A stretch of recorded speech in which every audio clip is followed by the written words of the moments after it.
नमस्कार दर्शक बंधु। आज आम जाना पुरी रे श्री जगन्नाथ मंदिर अर्थात धाम किपरि अस्तित्व पाइला। तो डेरी न करी चलतु विषय वस्तुटी को आरंभ करिबा। ओडिशार उपकंठरे इंद्रदमन नामक जड़े राजा थिले। से भगवान कृष्णकर जड़े महान भक्त थिले। गोटे राति भगवान कृष्ण स्वप्न राजा को दर्शन दे कहिले, मो पाई जगन्नाथ नाम एक मंदिर निर्माण कर। भगवान कृष्ण यह मध्य कहिथिले जे एई मंदिर मूर्ति पूजा करा जिबो नाही। से केवल जड़े सन्थ रखिबे जे पवित्र गीतार ज्ञान प्रसार करिवे।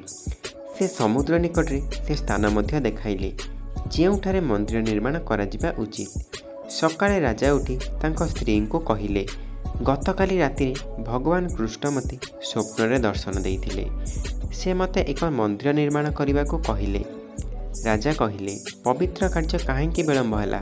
समस्त संपत्ति भगवान का दान, तांको समर्पण करने विषय चिंता करिबार कौन अछि? राजा सही स्थान में मंदिर निर्माण कले जेउठारे भगवान कृष्ण तांको स्वप्न देखा देइथिले। सेही मंदिर समुद्र निकट निर्मित होइतिला। मंदिर निर्माण हेबा परे समुद्रर तरंग आसी मंदिर को नष्ट करदेला। से मंदिर निर्माण होइतिबा स्थान रे एक चिन्ह मध्य छाड़ी नथिले। एहीपरि से 5टी मंदिर निर्माण कले एवं समुद्र 5 थर सेगुड़ी को भांगी पकाइला। राजा निराश होई मंदिर निर्माण न करिबाकू निष्पत्ति नेले। से भाबिले जे समुद्र तांको ऊपर कौनसी जन्मर प्रतिशोध नेउची। कोषागार खाली हेबाकू जाउतिला किंतु मंदिर निर्माण होई नथिला। किछि दिन परे ज्योति निरंजन को दिया जाइथिबा प्रतिश्रुति अनुଯାयी परमेश्वर इंद्रदमन पाखक आसिले एवं राजा को कहिले, तुमे मंदिर निर्माण कर, एथर समुद्र मंदिर को नष्ट करिबो नाही। राजा कहिले, महाराज मु एहा विश्वास करे नाही। मु भगवान कृष्ण आदेश रे मंदिर निर्माण करिथिली। भगवान कृष्ण मध्य समुद्र को अटकई पारिबे नाही। मु 5 थर मंदिर निर्माण करिथिली। मु भाबिली जे हुएत प्रभु सेमाने मोर परीक्षा नेउछंती, किंतु एबे मो पाई मंदिर निर्माण करने संभव नुहे। परमेश्वर कहिले, इंद्रदमन समग्र ब्रह्मांड सृष्टि करिथिबा परमेश्वर समस्त कार्य करने को सक्षम, किंतु अन्य कौनसी प्रभु नुहे। मोर से परमेश्वर बाक शक्ति अच्छी। मु समुद्र को बंद करि परिबी। जेपरि निजको सन्थ रूप में लुचाई रखिथिले सेहीपरि कहिले। राजा कहिले, महाराज मु विश्वास करि पारु नाही जे श्रीकृष्ण ठारू अधिक शक्तिशाली जड़े प्रभु अछंती। जेतेबेले से तांको अटकई पारिबे नाही, तेबे आपण केउ क्षेत्र में आछंती? प्रथम कथा हेउची मु एहा विश्वास करू नाही। द्वितीय कथा हेउची मु मंदिर निर्माण करिबा स्थिति रे आउ नाही। परमेश्वर जी जड़े सन्थ रूप में आस्थिले से कहिले, जदि राजा मंदिर निर्माण करने को इच्छा करती तेबे मो पाखक आस।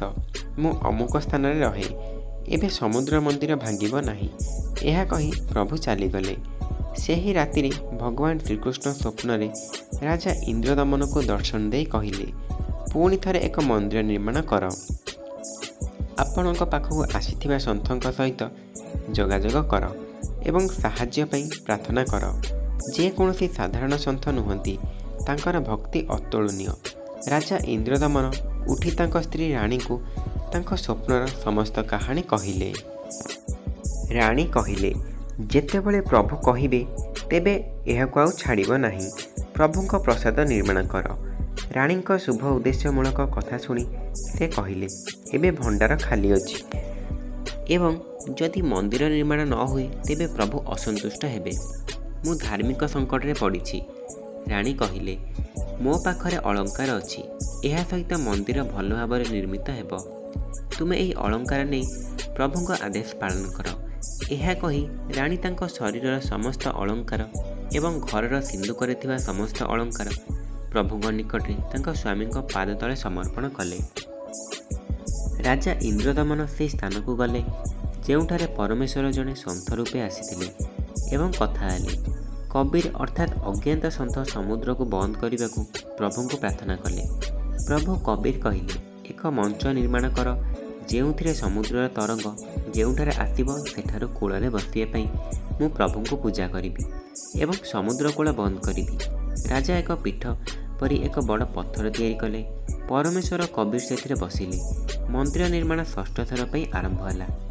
ସେହି ସମୟରେ ନାଥ ବଂଶର ଜଣେ ସିଦ୍ଧ ମହାତ୍ମା ଆସିଲେ। ନାଥ ରାଜାଙ୍କୁ କହିଲେ ଯେ ରାଜା ଏକ ଅତି ସୁନ୍ଦର ମନ୍ଦିର ନିର୍ମାଣ କରୁଛନ୍ତି, ଏଥିରେ ଏକ ମୂର୍ତ୍ତି ସ୍ଥାପନ କରିବା ଆବଶ୍ୟକ। ମୂର୍ତ୍ତି ବିନା ମନ୍ଦିରର ଉଦ୍ଦେଶ୍ୟ କ'ଣ? ଏହା ମୋର ଆଦେଶ। ରାଜା ଇନ୍ଦ୍ରଦମନ ହାତ ଯୋଡ଼ି କହିଲେ, ନାଥଜୀ, ଭଗବାନ ଶ୍ରୀକୃଷ୍ଣ ମୋତେ ସ୍ୱପ୍ନରେ ଦର୍ଶନ ଦେଲେ ଏବଂ ମୋତେ ଏକ ମନ୍ଦିର ନିର୍ମାଣ କରିବାକୁ କହିଲେ ଏବଂ କହିଲେ ଯେ ତୁମେ ଏହି ପ୍ରାସାଦରେ ମୂର୍ତ୍ତି ରଖିବା ଉଚିତ ନୁହେଁ କିମ୍ବା ପାଖଣ୍ଡି ପୂଜା କରିବା ଉଚିତ ନୁହେଁ। ରାଜାଙ୍କ କଥା ଶୁଣି ନାଥଜୀ କହିଲେ, ସ୍ୱପ୍ନ ସତ ହୁଏ କି? ମୋର ଆଦେଶ ପାଳନ କର, ଅର୍ଥାତ୍ ତୁମେ ନିଶ୍ଚିତ ଭାବରେ ଚନ୍ଦନ କାଠ ସହିତ ଏକ ମୂର୍ତ୍ତି ସ୍ଥାପନ କରିବ। ଏହା କହି ସେ ପାଣି ନ ପିଇ ଚାଲିଗଲେ। ରାଜା ଭୟରେ ଚନ୍ଦନ କାଠ ଆଣିବାକୁ ଏବଂ କାରିଗର ଦ୍ୱାରା ମୂର୍ତ୍ତି ନିର୍ମାଣ କରିବାକୁ ନିର୍ଦ୍ଦେଶ ଦେଲେ। ଶ୍ରୀନାଥଜୀ ଶ୍ରୀକୃଷ୍ଣଙ୍କ ଏକ ମୂର୍ତ୍ତି ସ୍ଥାପନ କରିବାକୁ ନିର୍ଦ୍ଦେଶ ଦେଲେ। ପରେ ଅନ୍ୟ ଗୁରୁ ଏବଂ ଆଚାର୍ଯ୍ୟମାନେ ରାଜାଙ୍କୁ ନିଷ୍ପତ୍ତି ଦେଲେ।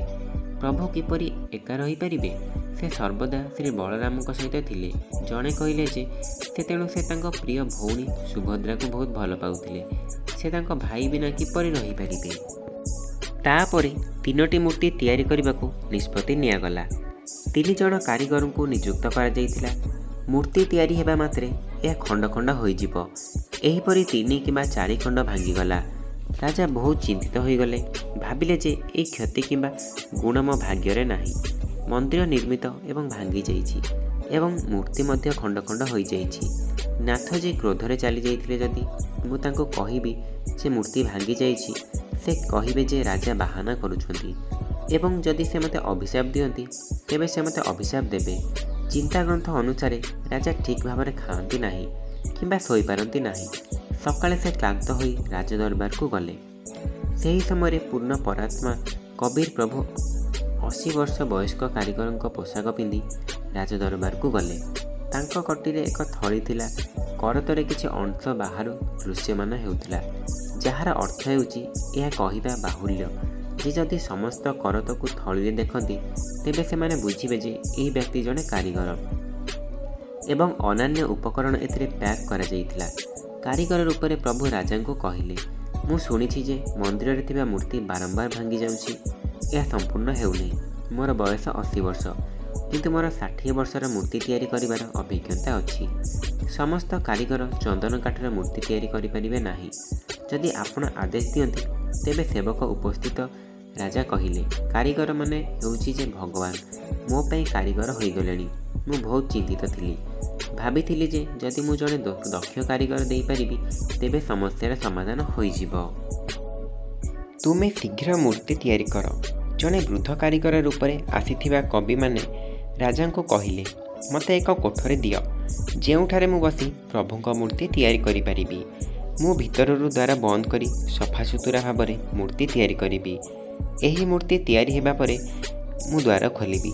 ଯଦି କେହି ଆସି ଏହାକୁ ମଝିରେ ଖୋଲିଦିଏ ତେବେ ମୂର୍ତ୍ତି ଯେତିକି ତିଆରି ହୋଇଛି ସେତିକିରେ ରହିଯିବ।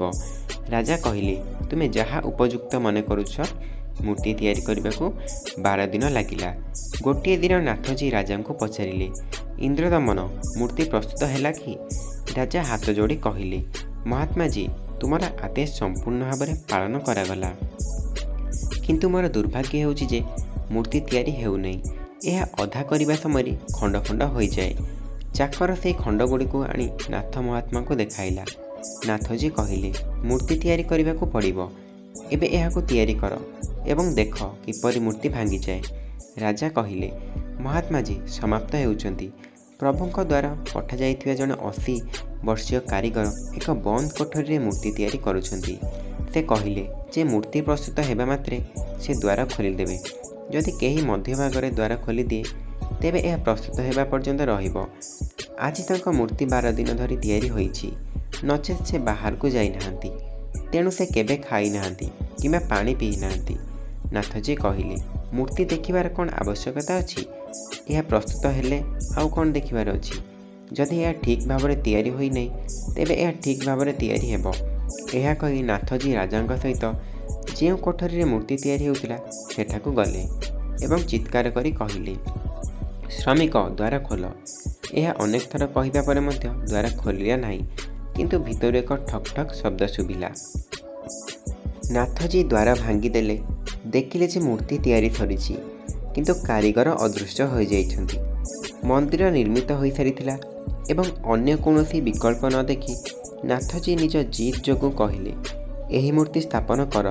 ହୁଏତ ଏହା ପ୍ରଭୁଙ୍କ ଇଚ୍ଛା ଥିଲା। ଏହା ଏପରି ମନେ ହେଉଥିଲା ଯେପରି ସ୍ୱୟଂ ଭଗବାନ ଶ୍ରୀକୃଷ୍ଣ ଏହି ମୂର୍ତ୍ତି ନିର୍ମାଣ କରିଛନ୍ତି। ମୁଖ୍ୟ ପାଣ୍ଡେ ଏକ ଶୁଭ ମୁହୂର୍ତ୍ତ ବାଛିଲେ ଏବଂ ପରଦିନ ମୂର୍ତ୍ତି ସ୍ଥାପନ କଲେ।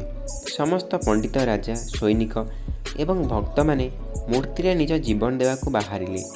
କବିମାନଙ୍କର ପରମ ପ୍ରଭୁ କବୀର ସାହିବ ଜଣେ ଶୂଦ୍ରର ରୂପ ଧାରଣ କରି ମନ୍ଦିରର ମୁଖ୍ୟ ଦ୍ୱାରର ମଝିରେ ମନ୍ଦିର ଆଡ଼କୁ ମୁହଁ କରି ଠିଆ ହେଲେ। ସେ ଏପରି ଲୀଳା କରୁଥିଲେ ଯେପରି ତାଙ୍କୁ ଜଣାନଥିଲା ଯେ ପ୍ରଭୁ ତାଙ୍କ ପଛରେ ଅଛନ୍ତି। ସୈନିକମାନେ ଜୀବନ ଫେରାଇ ଆଣିବାକୁ ଆସୁଛନ୍ତି। ମୁଖ୍ୟ ପଣ୍ଡିତ ପ୍ରଥମେ ଚାଲି ଆସୁଛନ୍ତି, କିନ୍ତୁ ପରମେଶ୍ୱର ଏପର୍ଯ୍ୟନ୍ତ ଦ୍ୱାର ମଝିରେ ଠିଆ ହୋଇଛନ୍ତି। ଯେତେବେଳେ ମୁଖ୍ୟ ପଣ୍ଡିତ ପାଖକୁ ଆସିଲା, ସେ ଶୂଦ୍ର ରୂପରେ ପରମେଶ୍ୱରଙ୍କୁ ଠେଲିଦେଲେ ଏବଂ ପରମେଶ୍ୱର ଶୂଦ୍ର ରୂପରେ ପତିତ ହେଲେ ଏବଂ ଏକ ନିର୍ଜନ ସ୍ଥାନରେ ବସି ଲୀଳା କଲେ। ରାଜା ସେତେବେଳକୁ ସମସ୍ତ ଭକ୍ତ ମନ୍ଦିରକୁ ଯାଇ ଦେଖିଲେ ଯେ ତିନି ପ୍ରତିମା ଶୂଦ୍ର ରୂପରେ ଦ୍ୱାରରେ ଠିଆ ହୋଇଛନ୍ତି। ଏହି ପରିହାସ ଦେଖି ଉପସ୍ଥିତ ଲୋକମାନେ ଆଶ୍ଚର୍ଯ୍ୟ ହୋଇଗଲେ। ମୁଖ୍ୟ ପଣ୍ଡିତ କୁହନ୍ତି ଯେ ପ୍ରଭୁ କ୍ରୋଧିତ, କାରଣ ଶୂଦ୍ର ମୁଖ୍ୟ ଦ୍ୱାରକୁ ଅପବିତ୍ର କରିଛି। ଏହି କାରଣରୁ ସମସ୍ତ ପ୍ରତିମା ଶୂଦ୍ର ରୂପ ଧାରଣ କରିଛନ୍ତି। ଏହା ଅତ୍ୟନ୍ତ ଦୁର୍ଭାଗ୍ୟଜନକ ହୋଇଛି। କିଛି ସମୟ ପରେ ପ୍ରତିମାମାନେ ଶୂଦ୍ର ରୂପ ତ୍ୟାଗ କରି ସେମାନଙ୍କର ପ୍ରକୃତ ରୂପ ଧାରଣ କରିଛନ୍ତି। ସେ ଅନେକ ଥର ଗଙ୍ଗା ଜଳ ସିଞ୍ଚନ କରି ନିଜକୁ ପବିତ୍ର କରିଥିଲେ ଏବଂ ନିଜର ଜୀବନ ପ୍ରତିଷ୍ଠା କରିଥିଲେ। କବୀର ଦେଇ କହିଥିଲେ, ଅଜ୍ଞତା ଏବଂ କପଟତାର ଚରମ ସୀମା ଦେଖନ୍ତୁ। କାରିଗରମାନେ ମୂର୍ତ୍ତିକୁ ଭଗବାନ କରନ୍ତି, ତାପରେ ପୂଜାରୀ କିମ୍ବା ଅନ୍ୟାନ୍ୟ ସନ୍ଥ ଏବଂ ମହନ୍ତମାନେ ସେଥିରେ ଜୀବନ ସ୍ଥାପନ କରନ୍ତି କିମ୍ବା ପ୍ରଭୁଙ୍କ ଜୀବନ ସ୍ଥାପନ କରନ୍ତି। ତାପରେ ସେହି କାଠ ମୂର୍ତ୍ତି ହେଉ କି ମାଟି ମୂର୍ତ୍ତି ହେଉ, କପଟୀମାନେ ଏହି ସରଳ ଆତ୍ମାଗୁଡ଼ିକୁ ବହୁତ ମୂର୍ଖ କରୁଛନ୍ତି। ଏହି ମନ୍ଦିରରେ ମୂର୍ତ୍ତି ସ୍ଥାପନ ହେବାର କିଛି ଦିନ ପରେ ସମୁଦ୍ରରେ ଅତି କମ୍ରେ 40 ଫୁଟ ଉଚ୍ଚରେ ଏକ ଢେଉ ଉଠିଲା, ଯାହାକୁ ସମୁଦ୍ର ଝଡ଼ କୁହାଗଲା ଏବଂ ଏହା ବହୁତ ଦ୍ରୁତ ଗତିରେ ମନ୍ଦିର ଆଡ଼କୁ ଗତି କରୁଛି। ମନ୍ଦିର ସମ୍ମୁଖରେ ପରମେଶ୍ୱର କବୀର ରାଜାଙ୍କ କାରିଗରମାନଙ୍କ ଦ୍ୱାରା ନିର୍ମିତ ଏକ ପଥର ଫଳକ ଉପରେ ସମୁଦ୍ର ସମ୍ମୁଖରେ ବସିଛନ୍ତି। ସେ ତାଙ୍କର ଗୋଟିଏ ହାତ ଉଠାଇଲେ ଯେପରି ଆଶୀର୍ବାଦ ଦେଉଥିଲେ। ସମୁଦ୍ରର 40 ଫୁଟ ଲମ୍ବ ପାହାଡ଼ ପରି ଉଚ୍ଚ ରହିଲା। ଏହା ଆଉ ଅଧିକ ବଢ଼ିପାରିଲା ନାହିଁ। ସନ୍ଥକ ରୂପ ନେଇ ସାଗର ଫଳକ ଉପରେ ବସିଥିବା ପ୍ରଭୁଙ୍କ ସମ୍ମୁଖରେ ହାତ ଯୋଡ଼ି କହିଲେ, ପ୍ରଭୁ ମୋତେ ଏକ ପଥର ଦିଅନ୍ତୁ, ମୁଁ ମନ୍ଦିରକୁ ଧ୍ୱଂସ କରିଦେବି। ପ୍ରଭୁ କବିଦେବ କହିଲେ, ଏହା ମନ୍ଦିର ନୁହେଁ, ଏହା ଏପରି ଏକ ପ୍ରାସାଦ। ଏଠାରେ ବିଦ୍ୱାନ ରହିବେ ଏବଂ ସେମାନେ ପବିତ୍ର ଗୀତାର ଜ୍ଞାନ ଶିକ୍ଷା ଦେବେ। ତୁମେ ଏହାକୁ ଧ୍ୱଂସ କରିବ, ଏହା ସୌନ୍ଦର୍ଯ୍ୟ ଦିଏ ନାହିଁ। ସମୁଦ୍ର କହିଲା, ମୁଁ ନିଶ୍ଚିତ ଭାବରେ ଏହାକୁ ଧ୍ୱଂସ କରିବି। ପ୍ରଭୁ କବୀର ସାହେବ କହିଲେ, ତୁମକୁ କିଏ ରୋକୁଛି? ସମୁଦ୍ର କହିଲା, ମୁଁ ଅଭିଭୂତ, ତୁମର ଶକ୍ତି ଅସାଧାରଣ। ପ୍ରଭୁ ମୋତେ ଏକ ପଥ ଦିଅନ୍ତୁ। କବୀର ପରମେଶ୍ୱର କହିଲେ, ତୁମେ ଏହାକୁ ଏପରି କାହିଁକି ଭାଙ୍ଗି ଦେଉଛ? ଜଣେ ସନ୍ଥ ରୂପରେ ସମୁଦ୍ର କହିଲେ, ଏହି ଶ୍ରୀକୃଷ୍ଣ ତ୍ରେତୟ ଯୁଗରେ ରାମ ଏହା ଘଟିଲା। ସେ ଭାବିଲା ଯେ ସେ ମୋତେ ନିଆଁରେ ପୋଡ଼ି ପାଉଁଶ କରିଦେବ ଏବଂ ସେ ମୋ ସହିତ ବହୁତ ଖରାପ ବ୍ୟବହାର କଲା। ସେ ମୋତେ ଅପମାନିତ କଲା, ତେଣୁ ମୁଁ ପ୍ରତିଶୋଧ ନେବାକୁ ଚାହୁଁଛି। ପରମେଶ୍ୱର କବୀର କହିଲେ, ତୁମେ ପ୍ରତିଶୋଧ ନେଇସାରିଛ, ତୁମେ ଦ୍ୱାରିକାକୁ ବୁଡ଼ାଇ ଦେଇସାରିଛ। ସମୁଦ୍ର କହିଲେ, ମୁଁ ଏପର୍ଯ୍ୟନ୍ତ ଏହାକୁ ସମ୍ପୂର୍ଣ୍ଣ ବୁଡ଼ାଇ ପାରିନାହିଁ, ଅଧା ବାକି ଅଛି।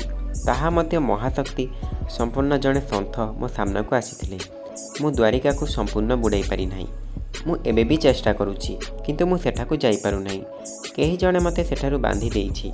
ତାପରେ ପରମେଶ୍ୱର କହିଲେ, ମୁଁ ମଧ୍ୟ ସେଠାରେ ପହଞ୍ଚିଛି। ମୁଁ ସେହି ଅବଶିଷ୍ଟାଂଶକୁ ରକ୍ଷା କରିଥିଲି। ଏବେ ଶେଷ ବଞ୍ଚିଥିବା ଲୋକଙ୍କୁ ଖାଅ, କିନ୍ତୁ ସେହି ସ୍ମୃତିକୁ ଛାଡ଼ିଦିଅ ଯେଉଁଠାରେ ଶ୍ରୀକୃଷ୍ଣଙ୍କ ଶେଷ ସଂସ୍କାର କରାଯାଇଥିଲା।